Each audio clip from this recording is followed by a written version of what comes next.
Hello বন্ধুরা, তোমাদের সাথে একটা রাখি পূর্ণিমা উৎসবের ভিডিও শেয়ার করছি। তা ভাই বোনের আগের দিনই কথা হয়ে যায়। এটা হচ্ছে আমার বড় ভাসুরের মেয়ে, মানে আমারই মেয়ে। তা ভাইকে ফোন করে যে ভাই, কালকে তোদের রাখি পরাতে আসছি দুই ভাইকে। তা ভাই বলছে, তা আমার তো ডিউটি আছে, তুই কখন আসবি? তা দিদি বলছে যে আমি 12টা 1টার দিকে যাব। তা ভাই বলছে আমি বাইরে ডিউটিতে যাব, তা তুই 9টার মধ্যে, 8:30 9টার মধ্যে আসলেই মানে রাখি পড়াতে পারবি, না হলে তো রাত্রি 9টা বাজবে আমার। তা দিদি বলল আমি তো সেদিনই চলে যাব তোদের রাখি পরিয়ে। তা দিদিও খুব ব্যস্ত মানুষ।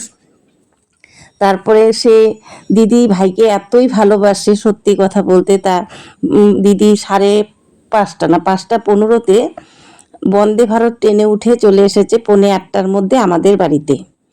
তা এসে দুই ভাইকেই রাখি পরালো, দেখতেই পাচ্ছ। এখন মিষ্টি খাওয়াচ্ছে। যাই হোক, আমি কথাই বলছি, ওদের কথাও কিছুই বলছি না। আমি অত সুন্দর করে বলতেও পারি না।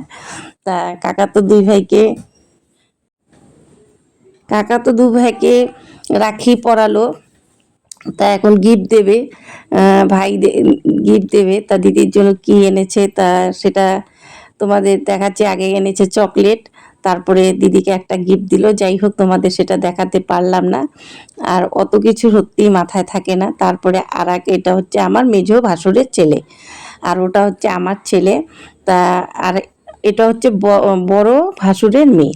তা আমাদের এগুলা কাকাতো জ্যাঠাতো বোনই সব, মানে ভাই বোন। তা আমাদের বংশে হচ্ছে, শ্বশুরবাড়ির বংশে 2 ভাই আর 6 বোন। তা এটা হচ্ছে সবার বড় আদরের মেয়ে। আদরের মেয়ে বলতে সত্যি ও একজন ভাগ্যবান যে ওই ঠাকুমা দাদুর ভালোবাসা পেয়েছে এই নাতনি, আর সবাই পেয়েছে ঠাকুমার ভালোবাসা।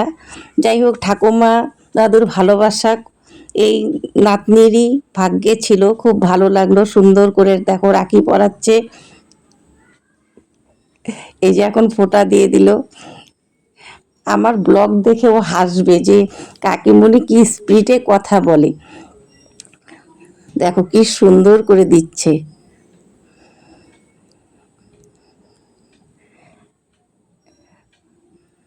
তা আমি কিন্তু সত্যি কথাই এই ভাস্তির থেকেই আমি কিন্তু ভাইফোঁটার নিয়মটা শিখেছি।